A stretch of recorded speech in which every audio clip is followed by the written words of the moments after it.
All right, so this is, I think, the last lecture on systems thinking. And the themes for today are spirituality, systems thinking and spirituality. What does spirituality mean? So Mr. Capra has said there's no gap between religion and science on a systems point of view because the whole is greater than the sum of the parts. So there is a higher level of reality than just material causality. And in that realm, the human spirit is also a whole that's greater than the sum of the parts. Now, on the chapter on social systems, Mr. Mate said, or Mr. Capra said, that social systems have your inner life is connected with the system. So on a mechanical view, in the Enlightenment-based economics, uh, institutional system, especially economics, is just a machine. And the people who decide if it's healthy have no, they can live far away. They can have never stepped in the building. And all they look at is the profits. The shareholders are the shareholders getting their returns. They don't look at the company as a organic system where people come to work and they get to know each other and they work together and they cooperate and they enjoy the company of their fellow workers where they like the mission. It's meaningful to them. So human beings need meaning and they need community. And the mechanistic view separates them from both. Now, spirituality belongs to that realm of meaning and purpose. And so, spirituality, your idea of the human good, and then you're living for the sake of something greater than yourself, that's that's the source of many social networks, um, and even many economic networks. So obviously, green technology businesses are driven by a vision of a better future. There's values there. It's not just a way to make money. Making money is fine, but it always brings with it certain values. Then the way you run a business, like you might have a business where you're selling kids' toys. Kids will always need toys, but you can work on the materials, making the materials recyclable, finding a way to have biodegradable plastics. We really need an alternative to plastic that is biodegradable. I'm sure there would be a lot of innovation in that sector. If you are a toy company, you could put some research and development money into trying to create that and then sell your toys as sustainable or as having some characteristics of sustainability. So at the moment, you can go online and order things, and they will have, at least the sites I went to recently, they have this product has one sustainable characteristic. You can punch on that, find out what that is, or two or three.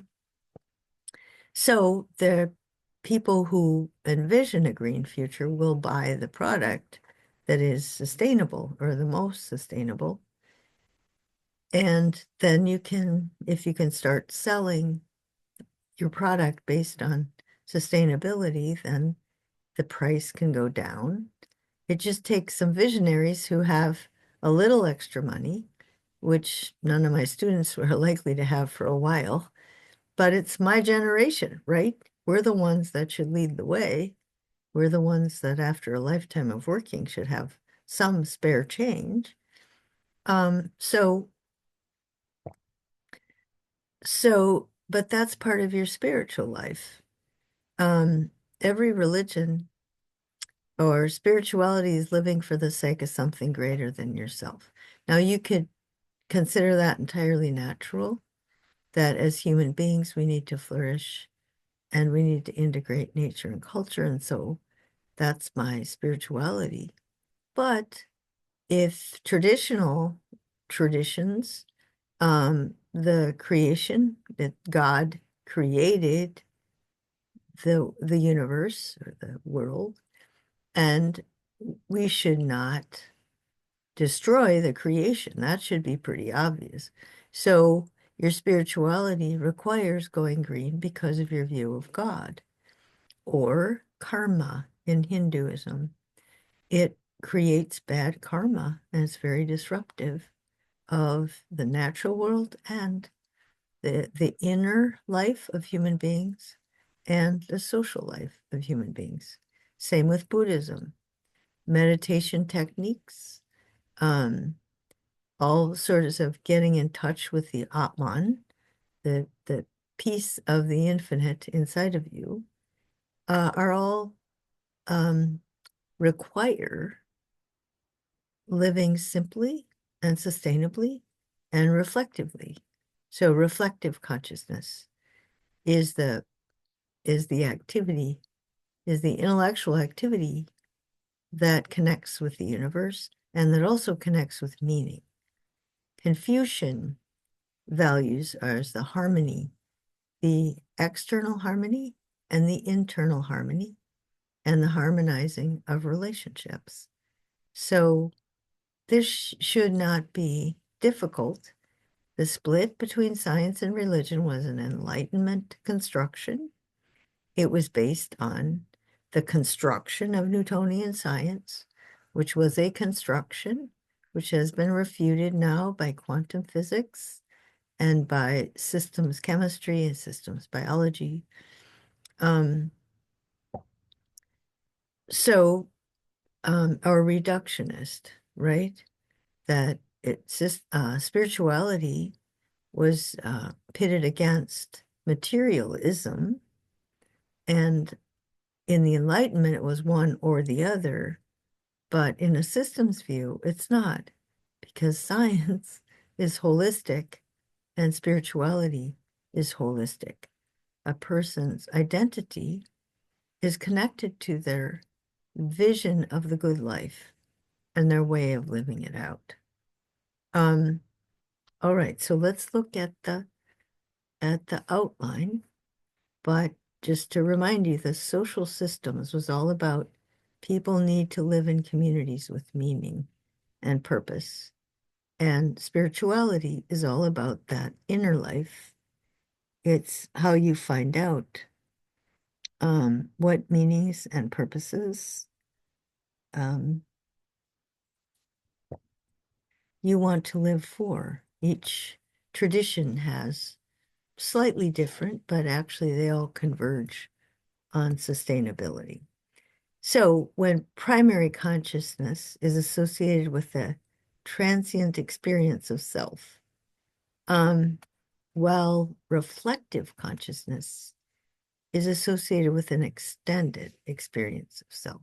So there is the self that's very immediate and physical, but then there's that extended view, that reflective view.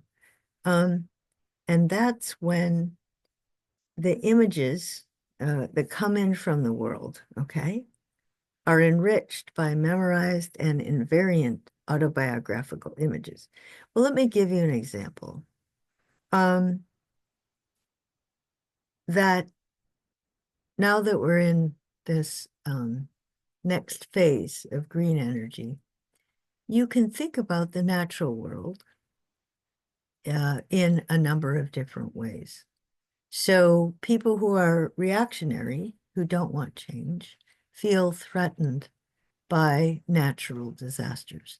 So what do you think when there are hurricanes and floods and um, the temperatures are bouncing up and down off the wall, but they get hotter and hotter, and scientists are saying all sorts of stuff? Well, some people say it's the end times from the book of Revelations, and you shouldn't do anything. Just pray to Jesus so you'll get saved. Other people will say, if God wants to fix it, it'll get fixed. We don't have to do anything. And other people will talk about, I saw this on TV, Mother Nature as opposed to God. Mother Nature is at war against us, and we've got to beat her into shape, right? She's after us. And other people will think, Mother Nature, we have wounded our mother. We've turned against our mother from greed and pride and ignorance and stubbornness. And now we've wounded our mother, and our mother is trying to heal. She's just trying to heal. And the reason why we might suffer from that is not Mother Nature's fault. We can figure out how to help her heal. It's because we're we're like a cancer on the biosphere, but that's by choice. She didn't create us to be a cancer. We evolved. If we had been that much of a cancer, we never would have evolved in the first place. And the original capacity for us to evolve was because the universe was ordered and beautiful, and our brains reacted to that order, and it worked, and it improved our survival skills, our ability to adapt, and it worked. But now it's gone too far, and we're still in our old habits. And now we create these images in our inner reflective consciousness. How do you think when you see all these disasters? Do you think nature's at war against us? Nature needs to heal. We have to help her. This is Armageddon. Or God is going to really punish you for this, or what? But that's what he's saying about spiritual traditions are trying to teach you about how to construct an inner life that will give you the picture of the world and of yourself that that particular religion wants you to have. But once you accept it, it gives your life meaning and purpose. It gives you a direction. It gives you a community. All it condemns greed. It condemns, all of them condemn greed and pride. It promotes humility, self-knowledge, confession of overstepping the bounds. And so it's a good foundation that all of the traditions have.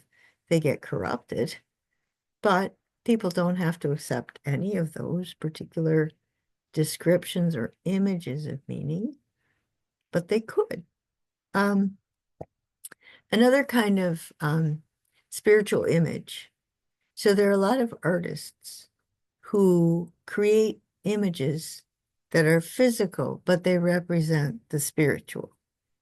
And these might be images in their minds, or they might have chosen experiences that seem meaningful and symbolic to them.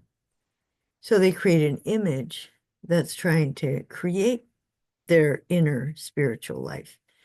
So some things that come to mind are Buddhist, Zen Buddhist black ink paintings, where the theory of Buddhism about the inner life is there is a piece of the infinite within. There's a piece of the cosmos inside of you that gets covered up by flesh and mortality, and you get distracted. Meditation is to try to get you in touch with the Atman, but meditating on a black ink painting, the painting is huge, and it has many, many, many, many layers. So it will have a stream and just layer and layer, and then mountains, and it goes on and on and on. Well, that's an image of your psyche. And the where the Atman is deep, deep into your psyche. So when you look at the image, it should trigger your awareness of this very deep-seated. It will activate that part of your mind, which is close to the close to the brainstem. It's reflective thinking, and it will calm you down and get you focused. So mindfulness techniques are intended to link the microcosm, you, to the macrocosm, the universe. It's true of all the Hindu um, images, rituals, meditation practices, and in all the major traditions, they use symbols, and the purpose of the symbols is for you to get past the material world into a spiritual world. And systems thinking says that's perfectly legitimate. That's the way the physical world works. And it's also the way the human psyche works. And so this is a healthy way to live because it reflects the truth about the biosphere, the universe, and our place in the world. Okay. So he gives some quotes, and that I'm just trying to put some flesh on that how you can interpret this. You could think about your own images. What images do you respond to? If you're Christian, it might be a cross. If you're Buddhist, it might be a mandala. But just think about what those symbols symbolize and what they're intended to sort of activate inside of your psyche. Okay, at the level of reflective consciousness, the process of cognition is a continuous flow of mental images. Most of these remain unconscious. So this is, again, different from Descartes and Kant that split off consciousness from your body. So they split off cognition. Science is this detached, objective, mechanistic model that you impose on the world. Well, you're completely detached now from your unconscious because that's the source of emotions, and symbols trigger that deeper part of your psyche. But modern science wants to have a blank slate and deny that it exists, or definitely that it would have value and that it could guide you into organizing your way of life. Okay, they're neural maps. The human mind is inherently embodied. So neuroscience says we have all these maps, and some of them are closer to the brainstem and more automatic. Some of them are more immediate, but you want to have a life where they're all integrated. The new science of cognition, mind and matter no longer appear to belong to two separate categories. So Descartes talked about cognition, and Mr. Capra says, well, there's a new science of cognition, mind, and matter. And I would emphasize that mind plays a role in the system thinking, whereas mind in the Greek sense was eliminated. It's just cognition and matter, or these abstract principles.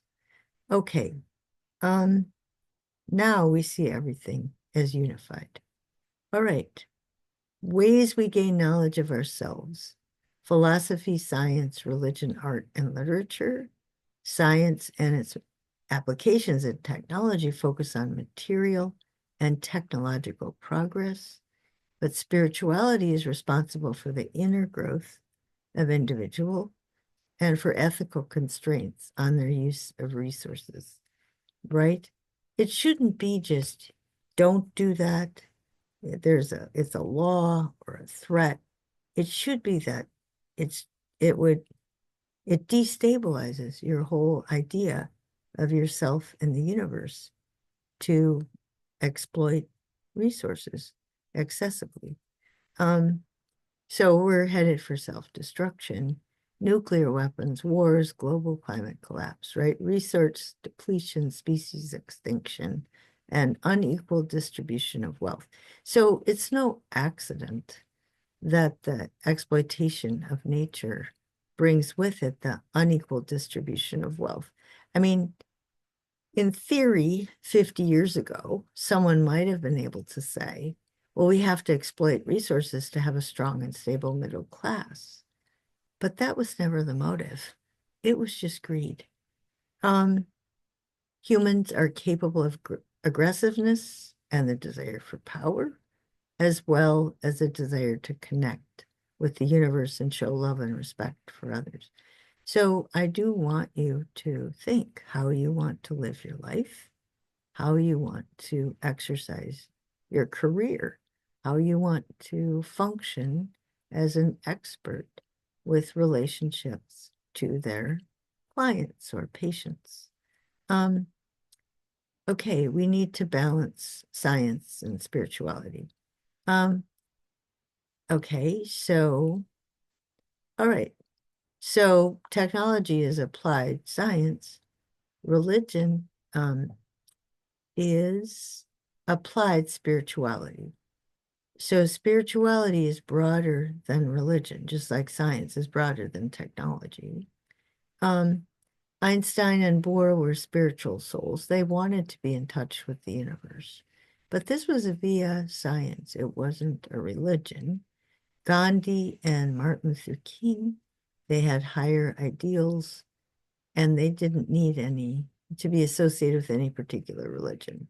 So spirituality in this deeper sense is not tied to any particular set of doctrines, and it's not in conflict with science. Um, the source, spirituality can be the source of criticism of a nature's economic and political systems and leaders, which makes sense. You know, they're being greedy, they're exploiting nature, they're committing the sin of pride. Um, all right, spiritual experiences are direct, non-intellectual experience of reality. All right, with some characteristics that are independent of cultural and historical context. So indigenous people would more naturally think of Mother Earth, but the image of Mother Earth is universal, cross-cultural, and it's existed for a long, long time. Mindfulness is deeply rooted in the body. So that's where intuition is connected to our deepest emotions, pleasure and fear, the brain stem. Spiritual experience is an experience of aliveness, of mind and body as a unity. So if you can unify those basic instinctual drives with joy, beautiful relationships, beautiful career, you know, everything you do is integrated and promoting human flourishing, your own and other people.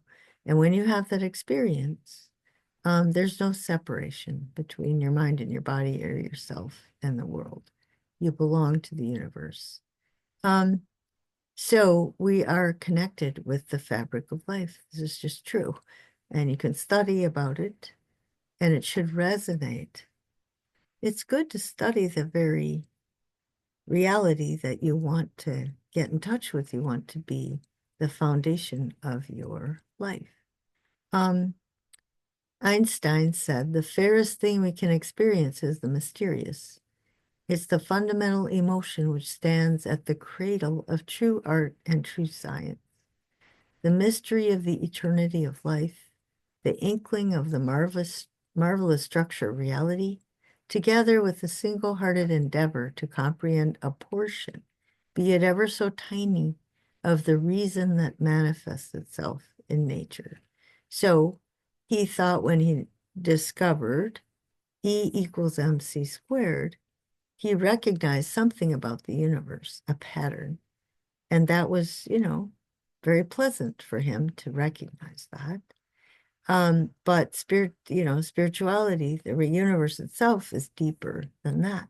He was just able to see associations that went farther than Newtonian physics. Um, the, I mean, it is interesting to think about Einstein's life. It was very tragic. He grew up in Switzerland and went to school at a Catholic school, and he was Jewish because it was the Enlightenment. Everybody was religious pluralism or humanism wasn't intolerant of other religions. There wasn't religious warfare going on. Everybody believed in progress, believed in the future. And then in midlife, there was the rise of Hitler. He was in Germany. He had to come over to avoid being killed, being put in a concentration camp. I mean, I'm sure that was really shocking to him after his childhood. And then he was asked, oh, when he figured out relativity, um, relativity then got used as the foundation for building a nuclear weapon. Einstein was a pacifist. He didn't like war at all. He thought war was terrible. And here his discovery was used by technicians, right? They learned the science and now they learn the technology of a nuclear weapon. So he was even asked to be part of the project to create the weapon, which of course didn't make him real happy. So science originally, and he said it's tragic, scientists originally wanted to make the world a better place, and then all of a sudden all their good intentions went bad.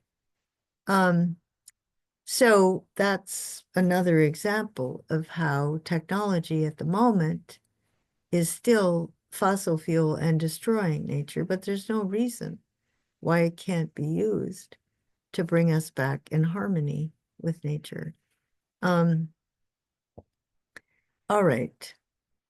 Okay. Religion is an organized attempt to understand the spiritual experience.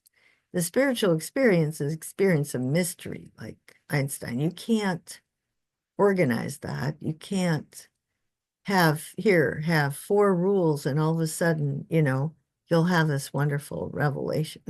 I mean, there's mindfulness exercises, there's, teachings, there's um, the Buddha and his sayings and how he lived. There's Muhammad, there's Jesus, there's Socrates, there's um, Martin Luther King. There are a number of spiritual leaders that inspire people. They have teachings, they have a history of how they acted. And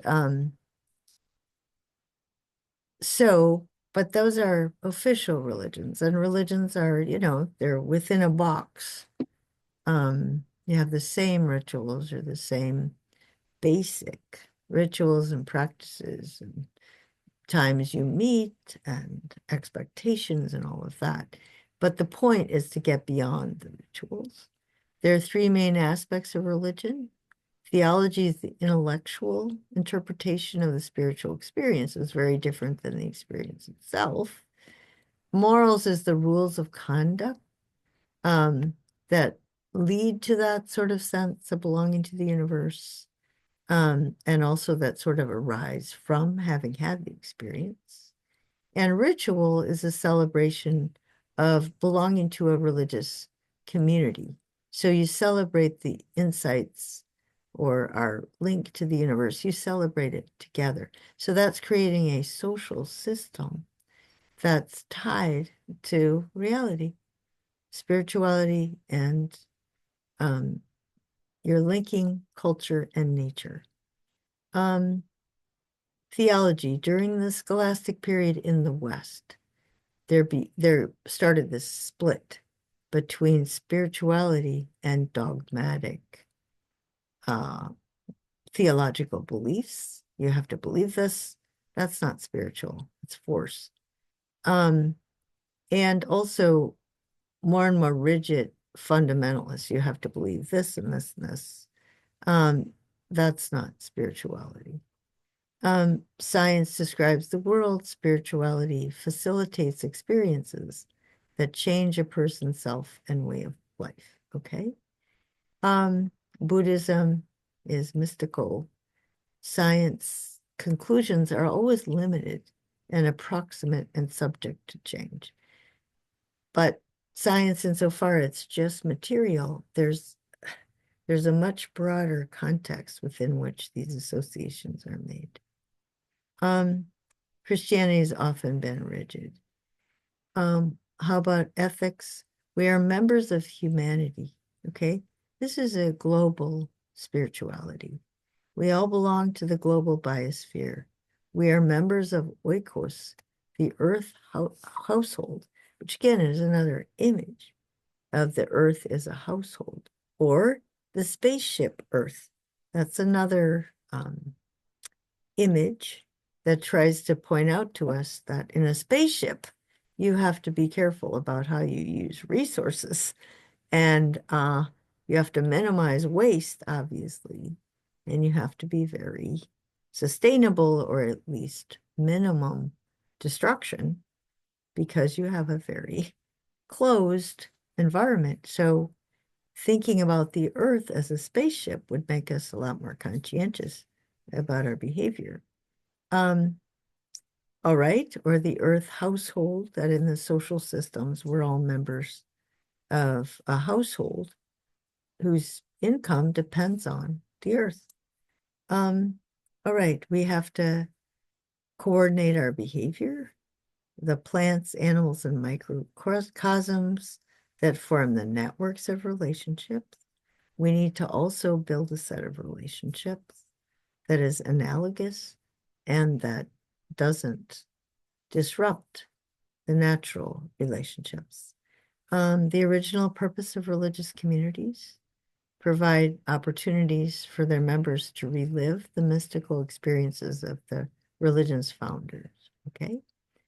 Sacred objects are part of that. So you could think about whether you have personal sacred objects that are symbols that remind you of who you are and what you care about, or you can have the cross as a standard Christian one. What does it remind you of? What does it symbolize in your mind? The mandala in Buddhism. All right. Okay, so when spirituality is understood as inner growth and associated with the experience of a profound sense of connectedness, belonging to the universe, combined with a strong feeling of awe and wonder, with respect for a humanitarian and ecological ethics, there can't be any dichotomy between spirituality and science, nor between science and a religion that has that kind of spiritual experience at its core. And there are parallels between science and mysticism when the science you're talking about is quantum physics, which is a step beyond Einstein even. So Eastern spiritual and philosophical traditions are actually closer to quantum physics, to the most recent scientific discoveries about the nature of the universe. It uses the same method. Mystics test empirically, what sort of sitting position, what sort of breathing posture, how should your hands be? What should you be looking at? How deeply should you breathe? All that is tested for what it is that gets you down into that core of your psyche. So you are making observations. There are observations about developing a very harmonized psyche. And that is a phenomena, right? So the Dalai Lama talks about neuroscience and mysticism. Okay, there's contemplative clinical science where they do research, plain old scientific research, the effect of contemplative practices, and purposeful mental training on the human brain and behavior. Um, and non-ordinary states of consciousness are experienced by deep meditation, similar to modern sciences, because modern science does deny the duality of mind and matter, the separation, Descartes and Kant. Mental activity is one of the physical senses, much like in cognitive science. There's no opposition between subject and object, self and world. For Buddhists, no single phenomenon in the world has an independent reality. Everything arises in mutual dependence and are dependent on the contextual causes and the conditions. This is the doctrine of codependence arising, codependence. Emptiness. There's a lack of any intrinsic reality in the phenomena. It's the way it activates. And when it's active, it's in relationship. It's a process and a relationship. This brings with it a lot of toleration. Nobody discriminates against anyone, has any negative emotional thoughts because of political or religious affiliation, caste, anything that's physical, like gender, race, class, anything like that. Wisdom is this intuitive intelligence and compassion for all sentient beings. Scientists should be concerned about social and ecological health. So spirituality, ecology, and education, deep ecology is talking about it's just, again, it sort of emphasizes the main themes. There's a spiritual dimension to education. We should develop ecological literacy, especially in college. And we should have intellectual principles. They're academic, but they should focus on this interdependence. Academic institutions most of the time focus on particulars.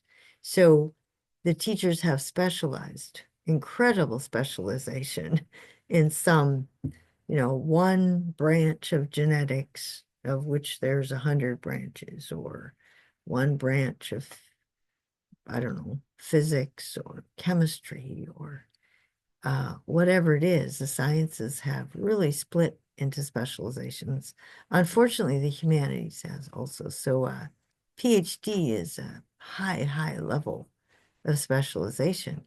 And students often are not giving any alternatives or any thoughts about how to put all this stuff together, right? Each class is just, here's my reality, and don't ask, don't tell about how to put this stuff together. So that's unfortunate. And students are sort of on their own. But in my class, in their papers, students can work it out. So that is what they have to work out in their final on the question of health. How is everything interconnected when it comes to health? So spiritual health is important, and it's inseparable from physical health and mental health, emotional health, and your relationship health. Okay, let me stop the share and find the last chapter of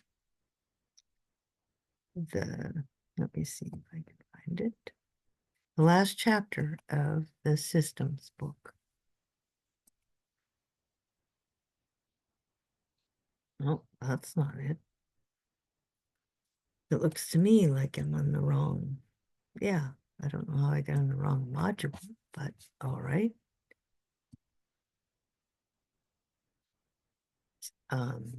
Here we go. Systems and the world. All right. So let's look at that.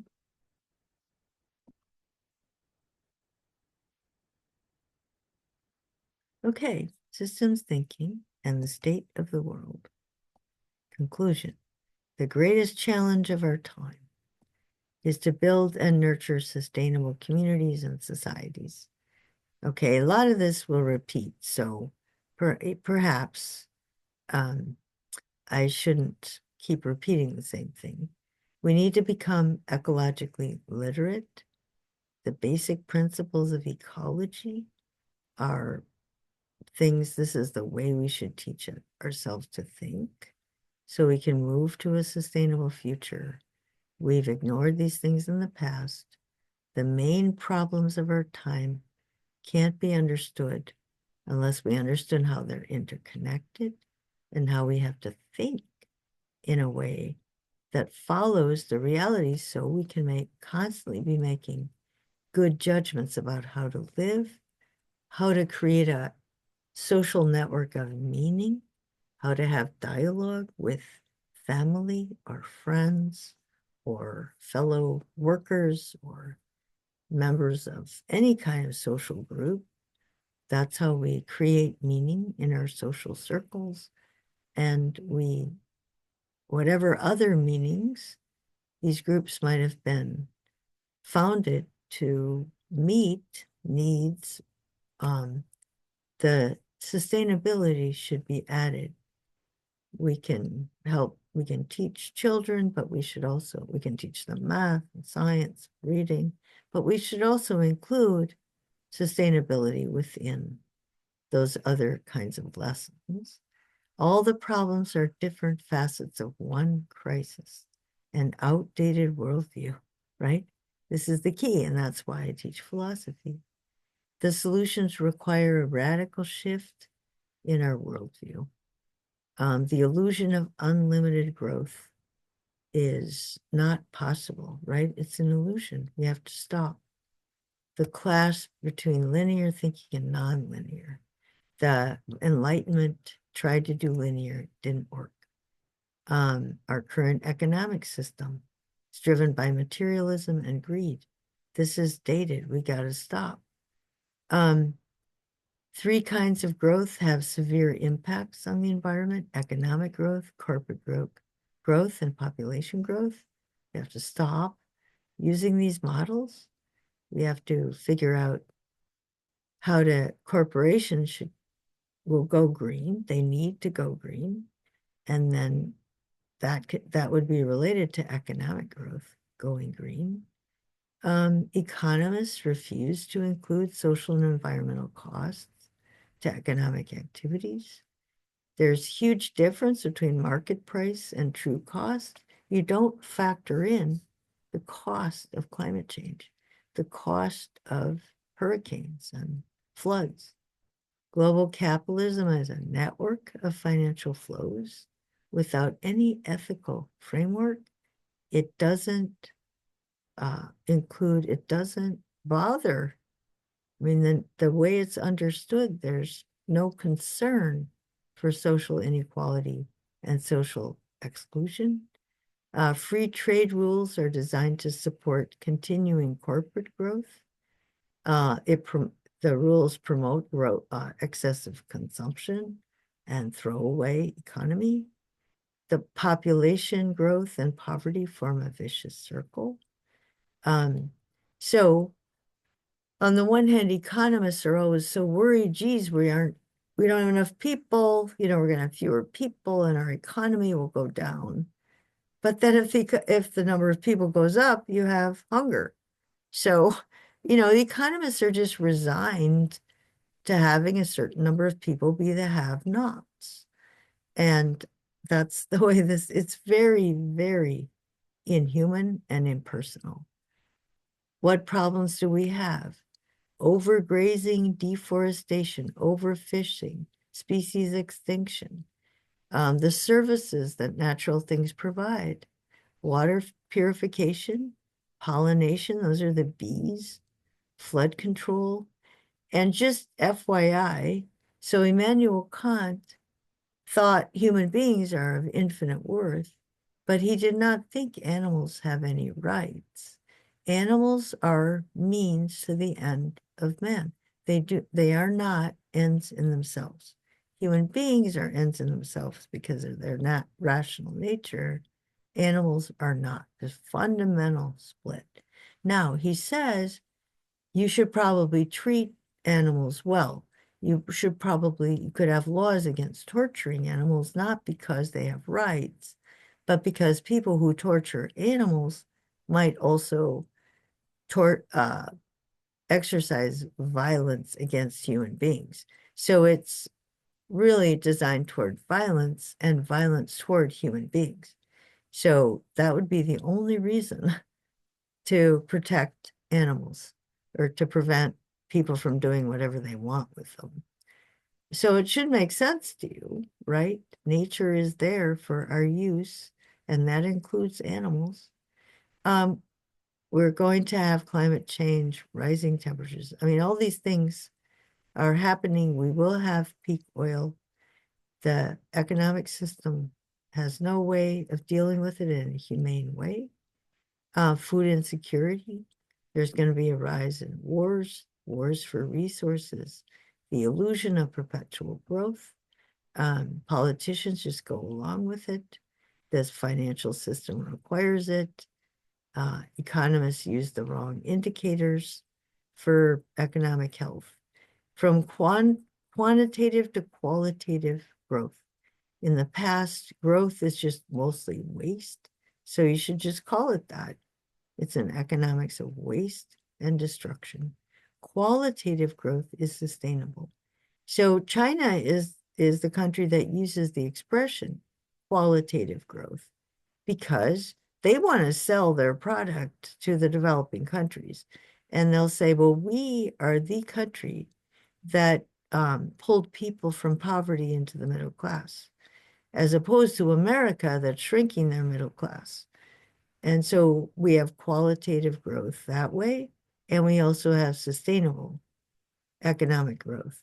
So that's what they're selling. You know, they're selling that to developing countries to take sides, you know, to go with China's side. A scientific concept of quality. It's not the sum total of data points. That would be Francis Bacon and the utilitarians and Bacon and utilitarians. But quality is the whole above the parts, like stress. Stress, chronic stress, is a social product. I mean, everybody experiences stress, but societies can be constructed so that very few people have chronic stress, or, as Mattei points out and others, a huge percentage of the public has chronic stress because of all these cultural factors. And it's not just that people have too much to do. It's also that it's validating. When my students say, oh, I'm stressed, then their friends go, whoops, I'll stay away, you know? And so when you tell yourself, yeah, I'm stressed and that's bad, and now I can freak out and go into a cortisol fit, and, you know, and you do go into one. So you do have to develop some real resilience, and you have to tell yourself, well, is this just because I don't want to do what I have to do? I don't want to grow up. Is it really true that I have more than I can do in a 24-hour day? And if so, what am I going to do about it to stop just telling myself I'm stressed and getting all these toxic chemicals in my body and having mental issues, or, you know, pigging out on sugar or some other addictive drug so I can pull an all-nighter? I mean, you have to be thoughtful, right? You have to figure out how to get yourself back to a spiritual, you know, to emotional, a healthier place, given what you need to do. But your attitude toward it will make a lot of difference about your health. Okay, so um, health is a subjective experience. You feel it inside of you. The quality of human relationships, the qualitative indicators of a healthy economy are reduced poverty. People are healthy. They treat each other equally. They all have education. There's no prejudice, and they have a chance to be with the natural environment. And that is not, you can have a GDP where this is not happening. The GDP is high and this is not happening. You can have a country with a lower GDP per capita, but people are actually flourishing a lot better. Okay, so living organisms are always responding to environmental influences, and human beings, those environmental influences are cultural. Okay, the problem with per capita GDP, as I've said, it's Western, it's top down, it's economistic, it's Northern, and it's very much a tool in colonialism, our oppression of other countries. Quantitative growth will never be sustainable, but qualitative growth can be sustainable. We should focus more on local resources, families, neighborhood, common interests. Okay. Climate change is a security issue. Yeah. The goal of the US empire is the opposite, right? That's why we have toxic culture. Military intelligence, domination in science, technology, media, advertising, entertainment, global access to natural resources and to markets.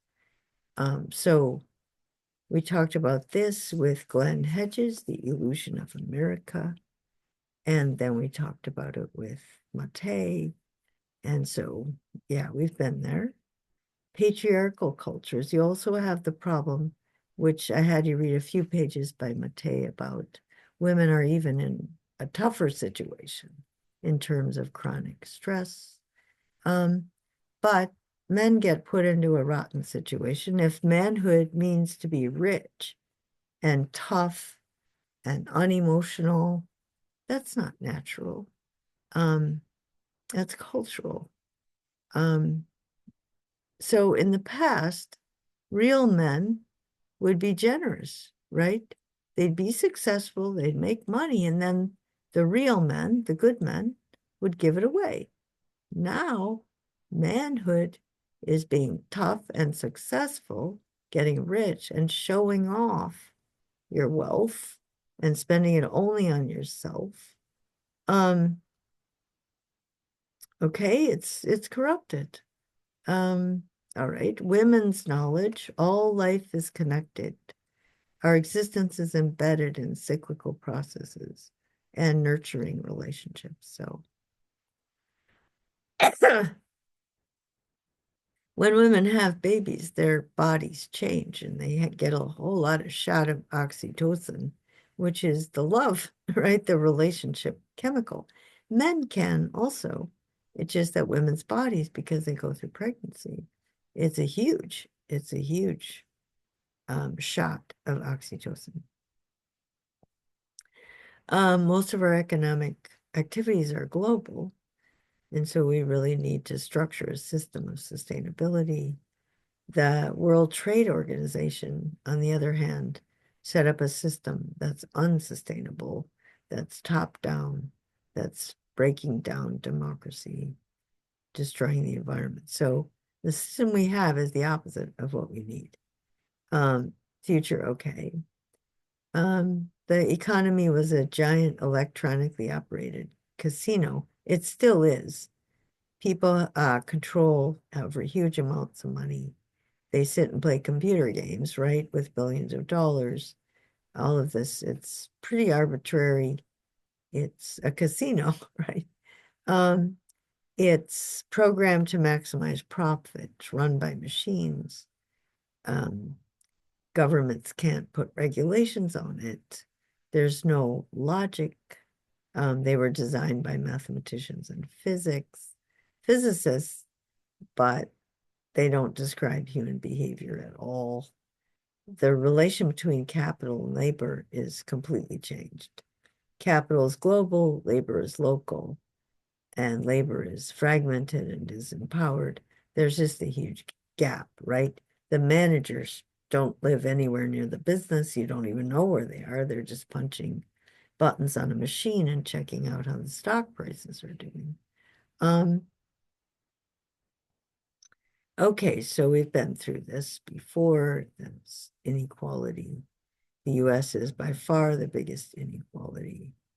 The crash of the economy, the rich got even richer. The CEOs make 243 times more than a worker, whereas in Japan, it's 6 times more. That's huge. That is huge. Sometimes we forget how we compare to other countries. Our tax policies are biased. We have billionaires who now have taken control of political campaigns. And we've had some movements against it, but neoliberalism, minimal government, prevails. And that was, again, we talked about capitalism versus socialism, about that Americans, the socialist movements in America have been very good for democracy and they're necessary for democracy. But that's not the way people talk, like their meaning structure, the kinds of conversations people have about economics do not correspond to reality. Okay, so an ounce of food travels more than 8,000 miles. It's horrible. The carbon footprint is just unbelievable. So those are in general where we're at, and that's his conclusion, the big picture, but things will change. And they will change fast because the climate will change. And as soon as the climate changes,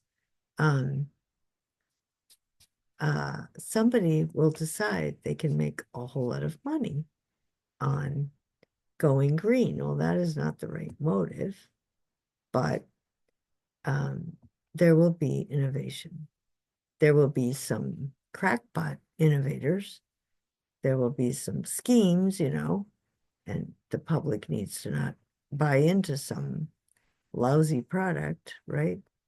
That managed to hire a very good marketer and convince you, or manage to exploit your brainstem and get you to want something that it would be stupid to buy.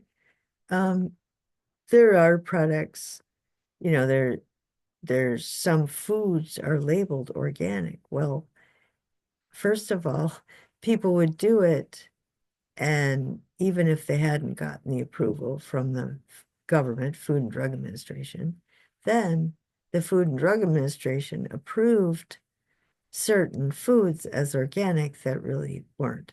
So yeah, the system is always, greed is always corrupting the system. And again, Aristotle said people, and Adam Smith, John Locke, people shouldn't want to be greedy. I mean, the system is pretty hard to keep in control if people are greedy, because money sticks to money. So you should have character trait not to want to be greedy. And that shouldn't be asking too much.